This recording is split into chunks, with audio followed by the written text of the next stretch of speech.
If you're just at this point in the beginning stages where you're still feeling this stiffness and just this tightness in your neck, then there's really a simple test that you can do to try to figure that out.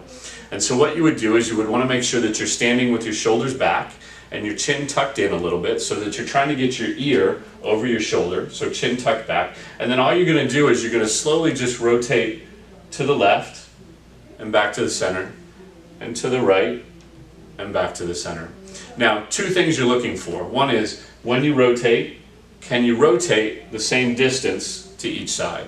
And two is, when you rotate, can you rotate without feeling a tightness or a pull on either side? If the muscles in your neck are the length that they should be, you should be able to turn all the way without feeling a pull or a pinch here or on the other side as you turn. And then again, I ought to be able to turn as far to the right as I can to the left without that same pull. Ideally, you want to be able to turn so that your chin is just in front of your shoulder. Anything less than that is a sign that those muscles aren't as long as they need to be, and that's a warning sign that that stiffness is starting to progress and potentially cause you some much greater problems. How can therapy help you with all of this? Well, the number one thing is we're going to be able to really assess and figure out what is causing those symptoms that you're having.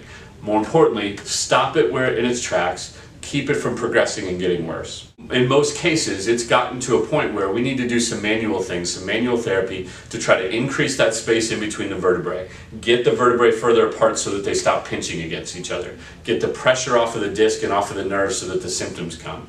Manually, passively stretch those muscles in your neck so that they are truly longer. And then the final thing would be working on strengthening all of the muscles that run from the base of your skull all the way down your spine to about mid-back, and getting those muscles to be stronger so that they hold your head.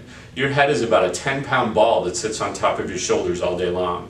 And if I asked you to hold a 10-pound weight all day long, probably wouldn't make it through the day holding that weight. The same is true with your head.